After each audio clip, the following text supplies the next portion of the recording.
Good morning. To be honest, I didn't want to talk about love. When I was asked to talk about one of the 4 themes for Advent, I thought hope is fine, peace is good, joy would be great. I don't want to talk about love. So I said joy, and then the phone call came, we have a change in the schedule, you need to talk about love. So I thought joy would be difficult enough to grasp, but love? There are so many kinds, so many things we call love. The love for our parents, love for the divine, love for our partners, our kids, our neighbors, the cat, the dog, the goldfish, the love of fishing, and the love of movies and Instagram and cooking. I love to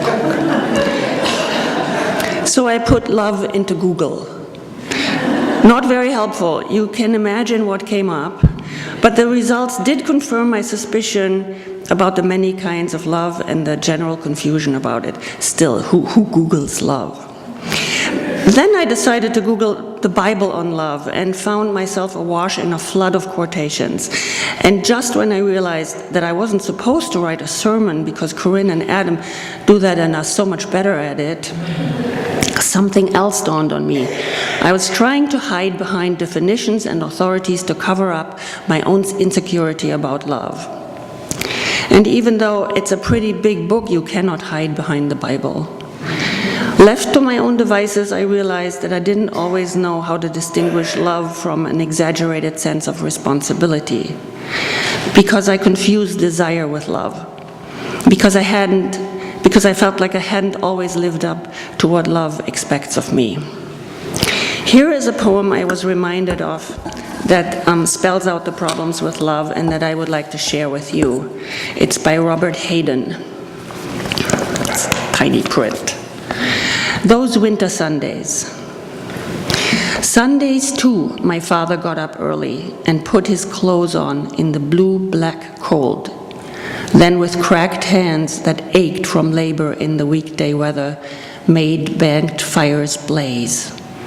No one ever thanked him.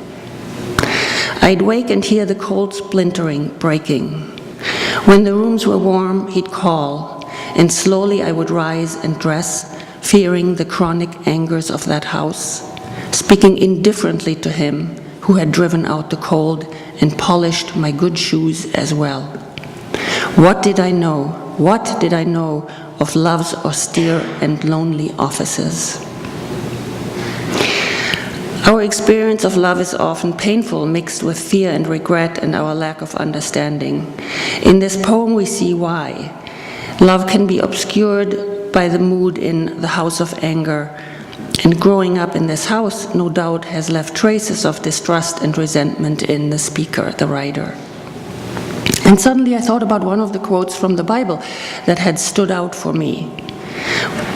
Quote, "We love because He, God, loved us first." That means our ability to love is awakened by being loved, by realizing that those around us, ideally our parents, our family, love us. This explains some of our difficulty with love. Where is the adolescent coming out of the realm of childhood who feels they've been loved enough, supported enough, understood, cherished? And who can move into adult life fully able to live with that openness and sense of abundance that enables us to give to others? Paradoxically, once we accept that, it's easier to move towards a profound understanding of love. Maybe we could rely on our sense of the divine to let ourselves fall into it so that it can empower us to love better, more deeply, more clearly, and more joyfully. Maybe we can not only accept our incomplete love, but celebrate it, magnifying its power to move us towards a more complete experience. And maybe this experience will make love more accepting and more joyful, as it is for me this morning that my daughter and her boyfriend are here for Christmas.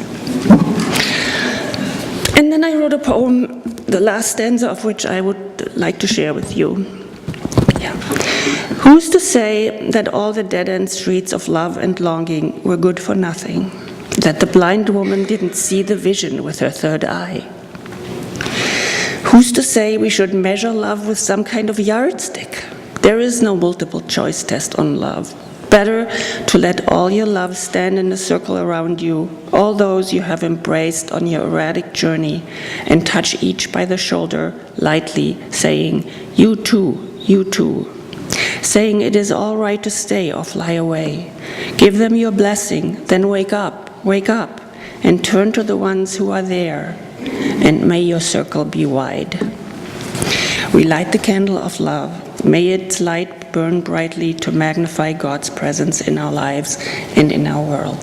Thank you.